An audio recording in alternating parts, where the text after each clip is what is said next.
Siz de mecliste yapılan komisyon toplantısında Sosyopolitik Saha Araştırmaları Merkezi olarak yer aldınız. Oradan verilen mesajlardan önce sürecin geldiği aşama ve komisyon çalışmalarına dair neler söylersiniz? Biz 12. oturumuna denk geldik. Düşünce kuruluşları ve araştırma merkezlerinin oturumuydu bu. Bizden önce akademisyenler ve farklı kulvarda sivil toplum içerisinde yer almış olanlardan tutalım da geçmişte bakanlık yapmış olanlar ve askeri istihbarat yapılarının başında yer alanlara kadar çok önemli aktörlerle aslında toplum içerisinde belli konumları olan çok önemli isimlerle uzun görüşmeler yapıldı. Bütün bu görüşmelere birlikte baktığımızda aslında bu meclis komisyonu bir tür istişare komisyonu gibi hareket ettiği izlenimini yaratıyor açıkçası. Ama öte yandan toplumun Kürt meselesiyle ilişkili tüm farklı cenahlarını bir araya getirebildiği, bir arada konuşmasını, farklı oturumlarla da olsa konuşabilmesini sağladığı bir mecra olarak da öne çıkıyor. Ancak komisyondan beklenen bu mu derseniz tam olarak bu değil. Çünkü komisyon sürecin tarafları, süreçten etkilenen ve sürece ilgi duyan bütün kesimlerle konuşurken hala ana odak olan süreci ilerletebilecek, sürece yeni çehre kazandırabilecek, hatta sürecin meclisten beklenen kritik eşiğinin aşılmasına sunabileceği katkı açısından neyi ortaya koyabileceğiyle ilgili kısmı henüz açık bırakmış görünüyor komisyon. Çok önemli bir işlev yükleniyor. Bunu teslim etmek lazım. Çok önemli bir toplumsal, siyasal ve bürokratik açılım alanına hitap etmiş ya da bütün bu alanlar meclise hitap etmiş oluyor. Bu çok önemli, çok kıymetli. Daha önceki süreçlerde rastlanmayan bir şey. Ama bütün bu görüşmelerin ve bütün bu açılım biçimlerinin kendisinin bazı sonuçlar üretmesi gerekiyor. Bakın Kürt meselesinde bu yeni süreç başladığından bu yana çok önemli 3 kritik eşik aşıldı biliyorsunuz. Bir tanesi Ekim ayında Bahçeli'nin dem sıralarına gidip ardından 3 hafta sonra mecliste yaptığı konuşmaydı. Hatırlayın o konuşma. Örgütünü lağvetsin, silahsız mücadele kararını açıklasın, Umut Akın'dan faydalansın demişti Bahçeli o dönem. Bu bir eşikti, çok önemli bir eşikti. Türkiye siyasetinde milliyetçi damarın en önemli temsil alanı ve devlet içerisinde de karşılığı olan temsil alanından ilk söz gelmişti. Bu çok önemli bir eşikti. İkinci büyük eşik Sayın Öcalan'ın biliyorsunuz 28 Şubat tarihli Barış ve Demokratik Topluma Çağrı Deklarasyonu'nun kendisi. Bu deklarasyon tam da Ekim ayında Bahçeli'nin ilan ettiği söylem çerçevesiyle de oldukça uyumlu ve aslında devlet kanadı ile Sayın Öcalan arasında bir dizi görüşmelerin olduğunun da açık ifadesi olan, hatta ortaklaşılmış, mutabakata varılmış bazı çerçevelerin de olduğunu bize söyleyen deklarasyon var ki bu deklarasyon tarihi bir nitelikte.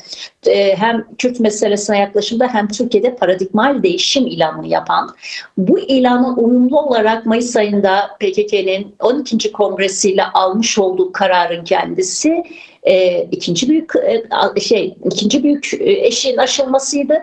Üçüncü büyük eşik ise Temmuz ayında silahların yakılmasıyla açığa çıkan, aslında demokratik toplumun inşasının esas çözüm odağı olarak ilan edildiği Barış ve Demokratik Toplum grubunun silahları yakması meselesiydi. Bu üç eşik çok kıymetli üç eşik. Bu üç eşiğin kendisinde dikkat ederseniz ana önemli pratik adımların aşılmasında Kürt hareketi oldukça etkin ve hareketli.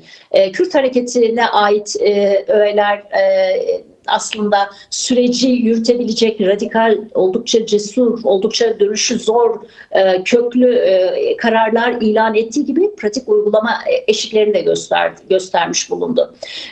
Fakat tam da bu noktada Bahçeli'nin silahların yakılma kararının hemen ardından ilan ettiği kuşun ikinci kanadı meselesi, yani diğer önemli eşik meselesi hala atlanabilmiş değil. O eşikte kalınmış durumda.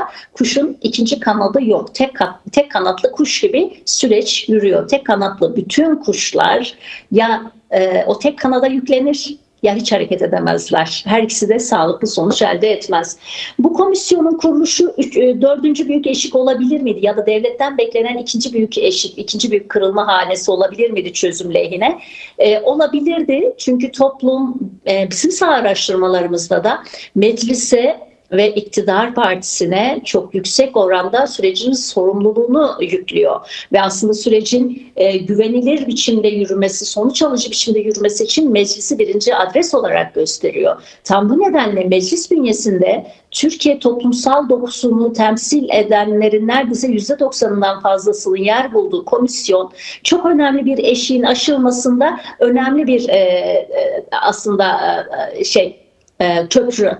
Fakat şimdiye kadar bu komisyon daha çok bahsettiğim çerçevelerde hem devlet mekanizması hem toplum içerisinde farklı işlevler yüklenmiş kesimlerle istişareler yürüterek, görüşler alarak ve bu farklı kesimlerin mecliste konuşmasına olanak tanıyarak bir yol almış olsa bile pratik sonuç doğuracak, kanadı oluşturacak, o kuşun ikinci kanadını oluşturacak eşiğin aşılmasını henüz sağlamış değil. Dolayısıyla özetle şöyle demek mümkün. Çok önemli, komisyonun yürüttüğü işlev çok önemli. Komisyonun yürüttüğü işlev sayesinde hem sürecin toplumsallaşma aşamasına dönük belli pencereler açılırken siyasallaşmasına dönük, siyasal temsillerin rol üstlenmesine dönük önemli bir alan da açılmaya müsait bir durum var iken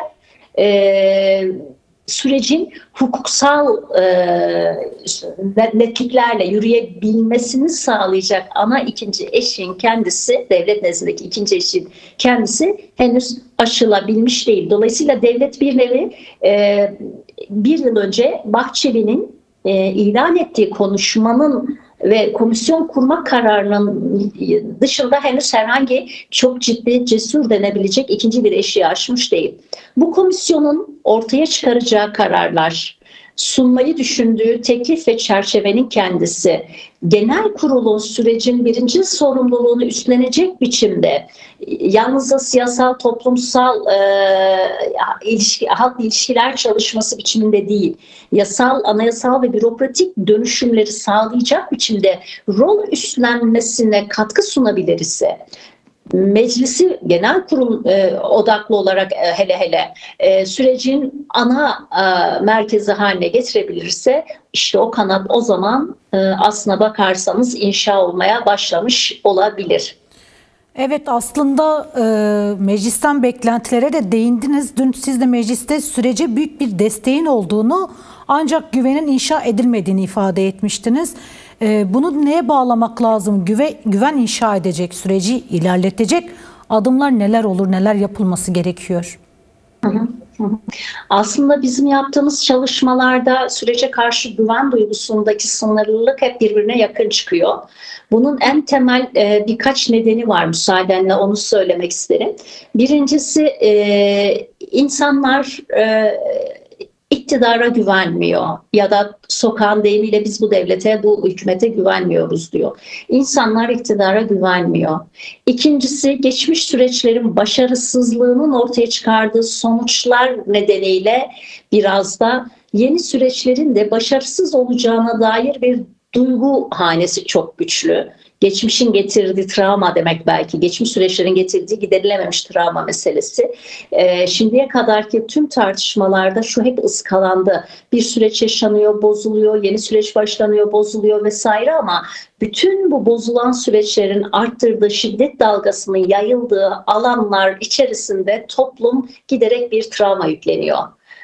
Bunun giderilmesi gerektiğini pek çok kesim unutuyor. İkincisi bu.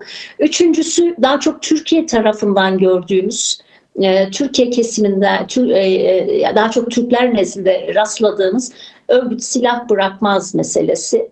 Buna ilişkin kavram ya da tartışmanın kendisi aslında Temmuz ayıyla birlikte büyük oranda eridi bu kaygı. Büyük oranda eridi ama diğer iki kaygı hala çok güçlü bir biçimde duruyor. Devletin ya da hükümetin, iktidarın Kürt meselesini çözecek samimiyet ve güvende olabileceğine dair kanaat için komisyonun varlığı yeterli değil ne yazık ki. Evet, siz de araştırma merkezi olarak da birçok araştırmalar yapıyor ve veriler de paylaşıyorsunuz. Sizin topladığınız veriler, yaptığınız araştırmalar neticesinde toplumun temel beklentisine dair ne söylersiniz? Sokak ne diyor, halk ne diyor? Hı hı.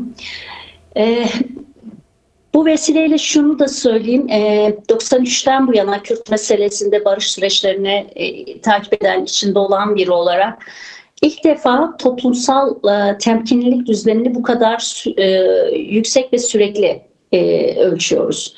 Bu temkinlilik hali bir açıdan anlamlı ve iyi olurken öte yandan sürece destekle güven arasındaki asimetrinin aşılmasında da önemli bir problem olarak karşımıza çıkıyor.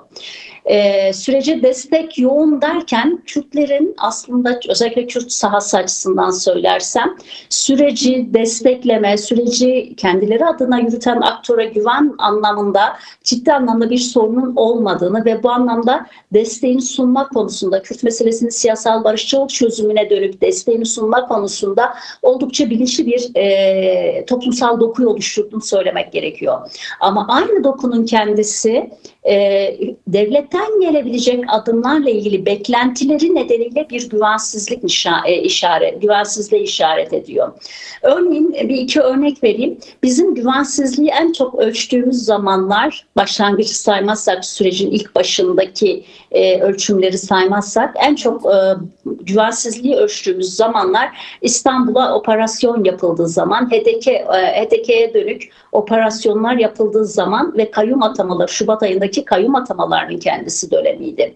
Ya da tedirginlik dalgasının yine bir miktar aşağıya çekildiği zaman mecliste annelerin ana dillerinde konuşmalarının engellendiği zamana denk geldi. Dolayısıyla buradan şunu anlıyoruz. Aslında sokağın tedirginliğini giderecek olan şey istikrarlı ve tutarlı bir biçimde iktidar kanadının, devlet kanadını temsil eden sahanın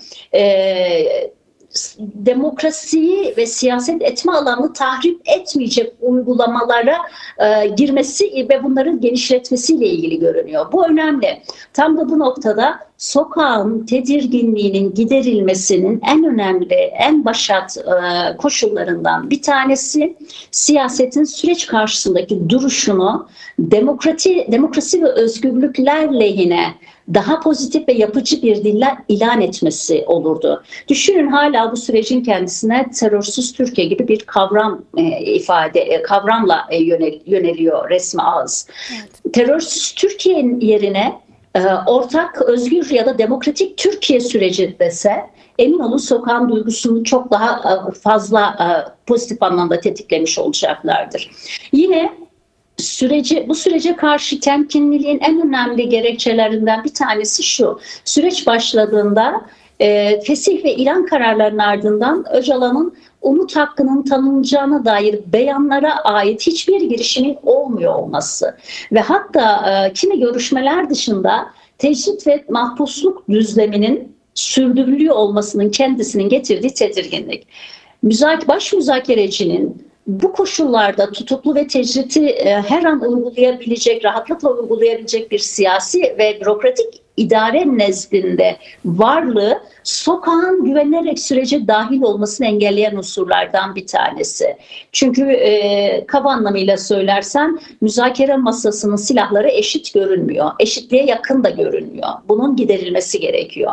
Dolayısıyla umut hakkına dair girişimler sokağı inanılmaz rahatlatır. Tabii hadi umut hakkına dönük girişimlerin zaman alacağını, ki bir yıl geçti aradan, düşünmüş olsalar bile şimdiye kadar hasta mahpusların tahliye edilmemiş olması, DEM partililerin, geçmiş HDP siyasetinden tutuklu olanların, tutuklu siyasetçilerin serbest bırakılmamış olması, yine ceza infazını bitirdikleri halde infazları yakılarak sürekli içeride tutulan bir cezaevi komisyonu marifetiyle aslında hukukun hak bağlamlarıyla çelişen o komisyon uygulamaları marifetiyle sürekli tahliyesi engellenen tutukluların, tutsakların varlığı giderilse sokak, emin olun, bir miktar sürece karşı güven duyacaktır demek mümkün. Yine Örneğin hala bölgede bir yıl geçtiği halde ve süreç ilk başladığında hızlı ilerleyeceği ilan edildiği halde hala koruculuk sistemi ve korucuların pozisyonu olduğu gibi korunuyor. Hala güvenlikçi politikanın temel unsurları olduğu gibi koruyor ve bu konuda bir değişim yaşanmış değil. Yine hala o hani bütün Kürt meselesini çözmek niyeti yok diyelim. Negatif barış açısından silahsızlanma süreci ya da silahların bırakılma sürecini önemsiyor diyelim. Silahların bırakılma sürecini onurlu katılım ilişkisiyle kimlik onur hakkını koruyacak bir biçimde gerillanın nasıl gerçekleştireceğine dönük hiçbir girişiminde olmuyor olması sokak açısından izlenen, takip edilen durumlar gibi görünüyor. Özetle aslına bakarsanız sokağın güven duygusunu genişletmek için iktidarın kullanacağı pozitif dilden, medyanın kullanacağı pozitif dilden bugünden başlayarak hızla aslında haksız biçimde tutuklu olanların tahliyesinin sağlanmasına ve onurlu katılım haklarının çerçevelerinin belirlenmesine kadarki süreç, ki bunlar hiç zor ve zaman alacak uygulamalar olduğu kanaatinde değilim. Bütün bu uygulamaların kendisinin birkaç hafta içinde yapılması bile sokakta sürece dönük desteğin güvenle paralel yürümesine vesile olacaktır ve sürecin toplumsallaşma, toplumsal rızaya ait olma sorunu da büyük oranda aşılacaktır demek mümkün.